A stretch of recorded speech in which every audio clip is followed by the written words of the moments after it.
పిలిపిస్తే రావాలి కదా. వాళ్ళు కాకుండా ఈరోజు ఒక మీ రిపోర్టరు మనము ఎట్లా పోవడానికి రాత్రి పోవడానికి ప్రయత్నం చేశారు. ఏ ఆధార్ పైన పోతున్నారు? 5:30 టికెట్ బుక్ చేసి బ్యాంకాక్ పేరుతో వెళ్తున్నారు. కావాల్సింది ఆనే మనకు కోఆపరేట్ చేయాలి కదానే, చేయకుండా ఎందుకు పారిపోతున్నారు? నమస్తే సజ్జనార్ గారు, good morning, good afternoon, good evening. మీరు నా మీద అనేక ఆరోపణలు చేశారు.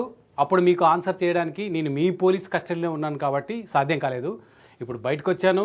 మీరు నా పైన ఎటువంటి ఆరోపణలు చేశారో వాటన్నిటికి కూడా సమాధానం చెప్పాలని మీకు ఈ వీడియో ద్వారా తెలియజేస్తున్నాను.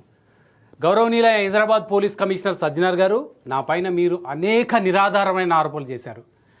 అడిషనల్ డీజీ క్యాడర్లో ఉన్న మీరు 1-2 నెలల్లో డీజీపీ కావాల్సిన మీరు ఎవరినో సంతృప్తిపరచడానికి, ఏదో ఇష్యూ డైవర్ట్ చేయడానికి మీకు ఇచ్చిన టాస్క్లో భాగంగా నాపై వ్యక్తిగత కక్షతో చేసినట్లుగా అసత్య ఆరోపణలు చేశారు.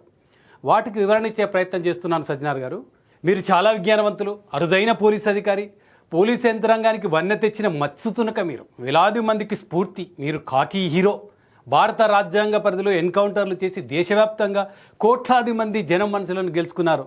మీకు ఉన్న కోట్లాది మంది అభిమానులు నేను కూడా ఒకడిని. వరంగల్ ఎస్పీగా మీరు పనిచేసిన కాలం నుంచే దాదాపు అంటే 17-18 ఏళ్ల కాలం నుంచి కూడా నేను మీకు బాగా తెలుసు. నేను పిరికివాణ్ణి కాదు సజ్జనార్ గారు, పారిపోయే వ్యక్తిని అసలు కాదు, అధైర్యవంతుని అంతకంటే కాదు. తప్పు చేసి తప్పించుకునే నైజం నాలో లేదు, నాకు అసలు లేదు. ఒక వ్యక్తిత్వం ఉన్న మనిషిని. ఈ కేసులకు, ఎన్కౌంటర్లకు భయపడే మనస్తత్వం కాదు నాది. కేవలం బలహీన వర్గాలను మాత్రమే టార్గెట్గా చేసుకొని రాజ్యాంగ పరిధిలో మీరు వేసే ఆటవిక శిక్షలను ప్రశ్నించలేని నిస్సహాయులుగా మిగిలిన లక్షలాది మందిలో నేను మాత్రం ఒకడిని కాదు సజ్జనార్ గారు.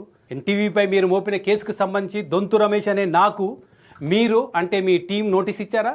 ఇస్తే ఎప్పుడు ఇచ్చారు?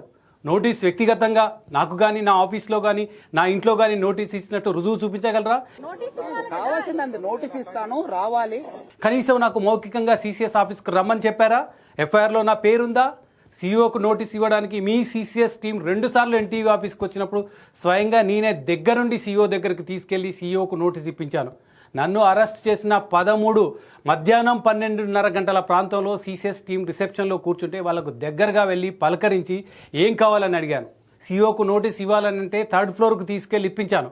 ఈ అంశానికి సంబంధించిన వీడియోలు నా దగ్గర రుజువులు ఉన్నాయి. అలాగే మీ ఇన్వెస్టిగేషన్ ఆఫీసర్ గురు రాఘవేంద్ర గారు 12 రాత్రి 7 గంటల ప్రాంతంలో ఎన్టీవీ కార్యాలయానికి వచ్చినప్పుడు ఆయనను కలిశాను. ఆఫీస్లో యాంకర్ దేవి గారి స్టేట్మెంట్ రికార్డ్ చేసే క్రమంలో సీసీఎస్ టీం పక్కనే ఉన్నాను. కనీసం నా స్టేట్మెంట్ రికార్డ్ చేయడం కోసం కానీ, నోటీస్ ఇవ్వడం కానీ మీ టీం ఏ మాత్రం ప్రయత్నించలేదు. నన్ను మీరు అరెస్ట్ చేసిన జనవరి 13న ఉదయం 1 గంట ప్రాంతంలో ఇన్వెస్టిగేషన్ ఆఫీసర్ గురు రాఘవేంద్ర గారు ఎన్టీవీ ఆఫీస్ దగ్గరకు వస్తే ఆ వాహనంలో ఉండగా నేనే దగ్గరకు వెళ్ళి పలకరించి టీ తాగి వెళ్ళాలని కూడా ఆఫీస్లోకి ఆహ్వానించాను.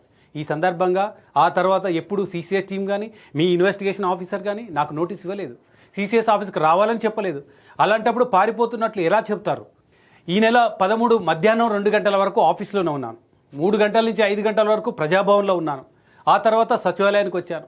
సాయంత్రం 6 గంటల వరకు సచివాలయంలోనే ఉన్నాను. కావాలంటే మీ గూగుల్ టేక్అవుట్ చెక్ చేసుకోండి. ఫోన్ స్విచ్ ఆఫ్ అని చేశారని చెప్తున్నారు. సెల్ స్విచ్ ఆఫ్ చేసుకుని వెళ్ళిపోతే ఎట్లా? ఎక్కడ ఫోన్ స్విచ్ ఆఫ్ చేశానో మీరు చెప్పాలి. ఎందుకంటే మీరు నన్ను దర్యాప్తు చేసినప్పుడు ఆ దర్యాప్తు చేసిన సందర్భంగా మీ ఇన్వెస్టిగేషన్లో ఉన్న ఒక టీం ఆఫీసర్ సిఐనే రమేష్ ఫోన్ స్విచ్ ఆఫ్ చేయలేదు అని కూడా ఆయన చెప్పారు. ఇక మీరు నాపై చేసిన ప్రధానమైన ఆరోపణ కేసు నుంచి తప్పించుకోవడానికి బ్యాంకాక్ పారిపోతున్నట్టు చెప్పారు. అసలు నాకు మీరు నోటీస్ ఇవ్వలేదు. ఎందుకు నోటీసు? ఎఫ్ఐఆర్లో నా పేరు అంటే దొంతు రమేష్ పేరు లేదు. నన్ను సీసీఎస్ ఆఫీస్కి రావాలని ఎవరూ చెప్పలేదు. కనీసం ఫోన్ ద్వారా కూడా సమాచారం ఇవ్వలేదు. అలాంటప్పుడు నేను ఫ్యామిలీతో వెళ్తుంటే బ్యాంకాక్ పారిపోతున్నానని ఎలా చెప్తారు సజ్జనార్ గారు? అంటే వాళ్ళు ఎందుకు కావాల్సిన వాళ్ళు కాదా? మనం పిలిపిస్తే రావాలి కదా. వాళ్ళు కాకుండా ఈరోజు ఒక మీ రిపోర్టరు మనము ఎట్లా పోవడానికి రాత్రి పోవడానికి ప్రయత్నం చేశారు. ఏ ఆధార్ పైన పోతున్నారు? నేను ఏమైనా నీరవ్ మోడీనా లేదంటే విజయమాల్యానా? వేల కోట్ల ప్రజాధనం దోచుకొని బ్యాంకులకు ఎగనామం పెట్టిన నిందితున్నా నేను విదేశాలకు పారిపోవడానికి? కేవలం నాకు వ్యక్తిగతంగా హోదాపరంగా సంబంధం లేని ఒక వార్తా కథనానికి సంబంధించి నమోదైన కేసులో కనీసం మీ నుంచి నోటీస్ అందలేదు, ఫోన్ సమాచారం కూడా ఇవ్వలేదు. నేను పారిపోతున్నానని ఎలా చెప్తారు? సరే, మీరు అనుకున్నట్టుగానే బ్యాంకాక్ పారిపోతుంటే పట్టుకున్నారని అనుకుందాం. మీరు చాలా విజ్ఞానవంతులు, అరుదైన మచ్చుతునుక లాంటి పోలీస్ ఆఫీసర్ కదా. ఇన్పుట్ ఎడిటర్గా వార్తా ప్రసారంలో నా బాధ్యత ఏ మేరకు ఉంటుంది? ఎలక్ట్రానిక్ మీడియా ప్రోటోకాల్ తెలిసి ఉంటే మీకే అర్థమవుతుంది కదా సార్. ఇది తెలుసుకోలేంత నిపుణులు కాదని నేను ఊహించలేను. నా పేరు ఎఫ్ఐఆర్లో లేనప్పుడు, నాకు నోటీస్ లేనప్పుడు నేను విదేశీ ప్రయాణం చేయడం ఏ విధంగా నేరం అవుతుంది మీరు చెప్పాలి. ఎలా పారిపోవడం అవుతుందో కూడా మీరే చెప్పాలి సజ్జనార్ గారు. ఇవన్నీ అడిగితే మీరు మరో అక్రమ కేసు నా పైన బనాయించే స్వేచ్ఛ మీకు ఉండొచ్చు. అయినా నేను దానికి భయపడను. వాస్తవానికి సంక్రాంతికి ఫ్యామిలీతో ఊరు వెళ్ళాలనుకున్నాను. అయితే ఈ నెల 18 నుంచి దావోస్లో జరిగే వరల్డ్ ఎకనామిక్ ఫోరం సదస్సులో ఎన్టీవీ నుంచి కవరేజ్కి వెళ్ళాలని నిర్ణయించుకున్నాను. ఇంత తక్కువ సమయంలో నా గ్రామానికి 400 కిలోమీటర్ల రోడ్ జర్నీ చేసి మళ్ళీ తిరిగి రావడం ఇష్టం లేక అప్పటికప్పటికి వైఫ్తో 4 రోజులు వెకేషన్కి వెళ్ళాలనుకున్నాను. వెకేషన్ పూర్తయిన తర్వాత నా వైఫ్ను వెనక్కి పంపించి ఈ నెల 17న దావోస్కి వెళ్ళాలని నిర్ణయించుకున్నాను. బ్యాంకాక్ నుంచి నా వైఫ్కు రిటర్న్ టికెట్ కూడా బుక్ చేశాను. దానికి సంబంధించిన ఆధారాలు మీరు ఈ స్క్రీన్ చూస్తే తెలుస్తుంది. దావోస్ పర్యటన కవరేజ్ కోసం ఆఫీస్ నుంచి 3 లక్షల రూపాయలు కూడా మంజూరు చేసింది. నా పెద్ద కొడుకు అమెరికాలో H1B హోల్డర్గా ఉన్నాడు. ట్రావెల్ ఏజెన్సీ నడుపుతున్నాడు, dnbtravels.in అని. ఎన్టీవీ ఆఫీసు మంజూరు చేసిన డబ్బుతోనే అప్పటికప్పటికి నా కొడుకు ట్రావెల్ ఏజెన్సీ ద్వారా టికెట్ బుక్ చేశాను. బ్యాంకాక్ టికెట్ ఎయిర్పోర్ట్ కౌంటర్లో కూడా కొనుగోలు చేసుకుని వెళ్ళొచ్చన్న సంగతి మీకు తెలియదా సార్? ఇది నేరమా? మీరేమైనా నాకు నోటీస్ ఇచ్చారా? ఇవ్వలేదు. అలాంటప్పుడు పారిపోవడం ఎలా అవుతుంది సజ్జనార్ గారు? నేను అంతర్జాతీయ నేరగాన్నా, 1000 కోట్లు దోచుకున్న దొంగనా, కూనీకోర్నా, ప్రపంచం వెతుకుతున్న మోస్ట్ వాంటెడ్ టెర్రరిస్ట్నా? బ్యాంకాక్ పారిపోతే ఎన్ని రోజులు ఉండగలను? టూరిస్ట్ వీసాతో వెళ్తే ఎన్ని రోజులు ఉంటాం? రిటర్న్ టికెట్, హోటల్ బుకింగ్ ఇవన్నీ లేకుంటే బ్యాంకాక్ ఎయిర్లైన్స్ బోర్డింగ్ పాస్ ఇస్తుందా? ఇది తెలియదా సజ్జనార్ గారు మీకు? మీరు పెట్టిన కేసు నుంచి తప్పించుకోవడానికి బ్యాంకాక్లో ఎన్ని రోజులు తలదాచుకోగలను? మీరు అప్పటికప్పటికే టికెట్ బుక్ చేసుకున్నా అని చెప్తున్నారు. నెల రోజుల ముందే దావోస్ వెళ్ళడానికి సెంజన్ వీసా దరఖాస్తు చేసుకున్నాను. మంజూరు కూడా అయింది. మంత్రి శ్రీధర్ బాబు గారిని అడిగితే మీకు తెలుస్తుంది దానికి సంబంధించి. నేను దావోస్ వస్తున్నానని ఎప్పుడు చెప్పానో మంత్రి శ్రీధర్ బాబు దగ్గర సమాచారం కూడా ఉంది. మీ సిట్ టీం కూడా ఈ ఆధారాలు అంటే టికెట్, వీసా, హోటల్ బుకింగ్ సంబంధించినవి కూడా చూపించాను. సెంజన్ వీసా మంత్రి శ్రీధర్ బాబు గారికి నెల రోజుల క్రితం ఐమెసేజ్లో పెట్టిన రిక్వెస్ట్ అన్నీ కూడా చూపించాను.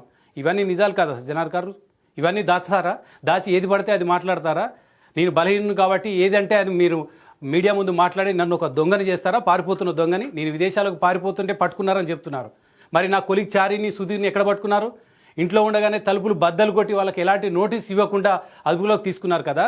నేను పారిపోతున్నాను, విదేశాలకు పారిపోతే ఎయిర్పోర్ట్లో అరెస్ట్ చేశాను అన్న మీరు నా కొలీగ్స్ని ఎక్కడ అరెస్ట్ చేశారో ప్రజలకు తెలియదా? వార్తా ప్రసారం అయిన రోజులు శబరిమల వెళ్ళిన చారిని ఎందుకు అదుపులోకి తీసుకున్నారు? 15 గంటలు ఎందుకు వేధించారు? సచివాలయం బీట్ చూస్తే సుధీర్ను ఇంట్లో ఉండగా దళిత బిడ్డను ఎందుకు ఇందులోకి లాగారు? అతనికి సంబంధం లేని అంశానికి సంబంధించి మేము బీసీలం, దళిత బిడ్డలం కాబట్టి మా మీద ఈ కక్ష సాధింపు చర్య. మేము ప్రశ్నించలేము కాబట్టి ఈ వర్గాలను ఏం చేసినా పడి ఉంటారనే మీ ఆలోచన. ఎమర్జెన్సీ అయితే మీరంతా లోపల ఉండేవాళ్ళు అంటూ కూడా బెదిరించారు. ఎమర్జెన్సీ విధించిన ఇందిరాగాంధీ ఆ తర్వాత ఏమైందో మీకు తెలియదా? చరిత్ర తెలియదా సజ్జనార్ గారు? మీరు ఎలా ఎన్కౌంటర్లు చేస్తారో, చేసిన తర్వాత మీరు ఎలా హీరో అవుతారో ప్రపంచానికి తెలుసు. ఎన్కౌంటర్తో ప్రభుత్వానికంటే మీకు ఎక్కువ హీరో ఇమేజ్ తీసుకొస్తుంది, అది కూడా తెలుసు. 2 నెలల క్రితం ఒక ప్రముఖ ఛానల్లో, ప్రముఖ పత్రికలో మంత్రులు, మహిళా ఐఏఎస్ అధికారులను ఇళ్లకు రాత్రి వేళలో పిలిపించుకుంటున్నారని రాశారు, ప్రసారం కూడా చేశారు. అప్పుడు మీరు సుమోటోగా కేసు ఎందుకు నమోదు చేయలేదు? అలా అని ఈ వార్తని నేను సమర్థించడం లేదు. కానీ మీరు ఎవరి కోసం పనిచేస్తున్నారు? రకుల్ ప్రీత్ సింగ్ గారిని అవమానించినప్పుడు, రకుల్ రావు అని రాగాలు పలికినప్పుడు మీరు సిపిగానే ఉన్నారు. ఏం చేశారు? సమంత గారిని అవమానించినప్పుడు ఏం చేశారు? ఎన్కౌంటర్ చేశారా? కేసు పెట్టారా? మీరు ప్రతిష్టాత్మకంగా చేపట్టిన 1000 కోట్ల రూపాయల మల్టీలెవెల్ మార్కెటింగ్ వరంగల్ ఎస్పీగా ఉన్నప్పుడు దర్యాప్తు చేశారు. ఇంకో మల్టీలెవెల్ మార్కెటింగ్ కేసు గోల్డ్ క్వెస్ట్ను కూడా దర్యాప్తు చేశారు. అనేక మంది ప్రముఖులను పిలిపించారు, సెలబ్రిటీలను పిలిపించారు. ఈ కేసులు మధ్యలో ఎందుకు ఆగిపోయాయని మేము ప్రశ్నించామా? ఎందుకు కొట్టుకుపోయాయో మీరు చెప్తారా? ఇప్పుడు బెట్టింగ్ యాప్లకు సంబంధించిన కేసు కూడా దర్యాప్తు చేస్తున్నారు. ఇవి కూడా మధ్యలో ఆగిపోవనే గ్యారంటీ కూడా లేదు. వైట్ కాలర్స్ క్రైమ్పై మీరు ఎంత వేగంగా దర్యాప్తు చేస్తారో అంత వేగంగా కూడా కేసులు ముందు కదలవన్న సంగతి చరిత్రను అడిగితే తెలుస్తుంది సజ్జనార్ గారు. మీరు ఇంత పెద్ద పోలీస్ ఆఫీసర్గా ఉన్న మీరు నా కుటుంబ ప్రైవసీని కూడా దెబ్బతీశారు కదా. నేను తప్పు చేస్తే, నేను దోషిగా ఉంటే, నన్ను దోషిగా మీరు నిలబెట్టాలనుకుంటే నేను మాత్రమే బాధ్యుని. కానీ మీరు నా అరెస్ట్ స్టేట్మెంట్లో నా ఇల్లు, చిరునామా, ఫ్లాట్ నెంబర్తో సహా మొత్తం ట్వీట్ చేసి నా కుటుంబ ప్రైవసీ దెబ్బతీశారు కదా. ఇది మీకు న్యాయమేనా? మీలాంటి అరుదైన ఆఫీసర్కి ఇది తగునా? ఇవన్నీ ప్రశ్నిస్తున్నానని మరో కేసు బనాయించకండి సార్. అసలే మేము బలహీన వర్గాలం, నోరు మెదపలేం, దళిత బిడ్డలం, గొంతెత్తలేం. ఇంకా మీరు ముందుకెళ్ళి మీ అరుదైన శైలిలో మహిళా ఐఏఎస్ అధికారుల వార్త కేసుకు సంబంధించిన దర్యాప్తులో భాగంగా దొంతు రమేష్ రాసిన పెన్ను ఎక్కడ, ఇంకు ఎక్కడ కొనుగోలు చేశాడు, ఏ పంజాగుట్ట చౌరస్తాలోని బుక్ స్టాల్కు తీసుకెళ్లి సీన్ రీకన్స్ట్రక్షన్ పేరుతో ఎన్కౌంటర్ చేయకండి సార్. మేము బలైన వర్గాలం, దళితులం. మీ అందరితో మాట్లాడేవాడా? మీ అందరు కూడా లోపల ఉండేవాళ్ళు. సో అది అర్థం చేసుకోవాలి. చట్టం తను పని చేస్తుంది. డెఫినెట్లీ చట్ట భాగంగా ఏమైనా మనం డెఫినెట్లీ పోతాను, మనము అక్కడ సెర్చ్ చేస్తాను, కావాల్సిన వాళ్ళని అరెస్ట్ చేస్తాను. మీరు నాపై మోపిన అక్రమ కేసుకు సంబంధించిన రిమాండ్ ఇవ్వడానికి గౌరవ న్యాయమూర్తి గారు కూడా తిరస్కరించారు. చట్టం న్యాయం నా పక్షాన ఉంది కాబట్టి నేను బయట ఉన్నాను, లేకపోతే మీరు అనుకున్నట్లుగానే మీరు భావించినట్లుగానే జైల్లో ఉండాల్సి వచ్చేది. గౌరవ న్యాయమూర్తి గారు ఆదేశాల ప్రకారం ఈ కేసులో మీకు విచారణకు సహకరించడానికి సిద్ధంగా ఉన్నాను. ఈ కేసును మీరు ఎంతవరకు లోతుగా నిజాయితీగా దర్యాప్తు చేస్తే అంతే నిజాయితీగా మీకు సహకరిస్తాను. మీలాంటి పెద్ద ఆఫీసర్లు నాలాంటి చిన్నవాడిపైన ఆధారాలు లేకుండా ఆరోపణలు చేస్తే నేను అయితే పలచబడిపోను సార్.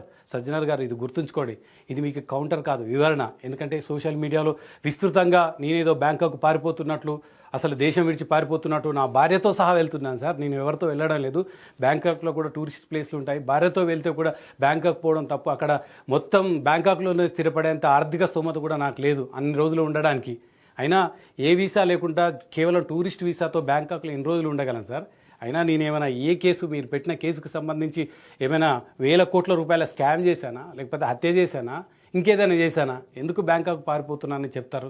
కేవలం కొంతమందిని సంతృప్తిపరచడానికి, కొంతమందిని బలిపశువులను చేయడానికి మాత్రమే మీరు ఈ రకమైన ఆరోపణలు చేశారని నేను భావిస్తున్నాను. దయచేసి సోషల్ మీడియా మిత్రులు కూడా రకరకాలుగా చేస్తున్నారు. దీనికి సంబంధించిన ఆధారాలు ఈ వీడియోతో పాటు మీరు నేను టికెట్ బుక్ చేసుకుంది, నాకు నోటీస్ రాని విషయం కూడా గుర్తించి పోలీసులను ప్రశ్నించండి. పోలీసులను ప్రశ్నించకపోతే వాళ్ళని హీరోలుగా చేస్తే నాలాంటి వాళ్ళపైన రేపు మీ పైన కూడా ఇదే రకమైన అణచివేత ఉంటుంది. గుర్తుంచుకోండి. Thank you.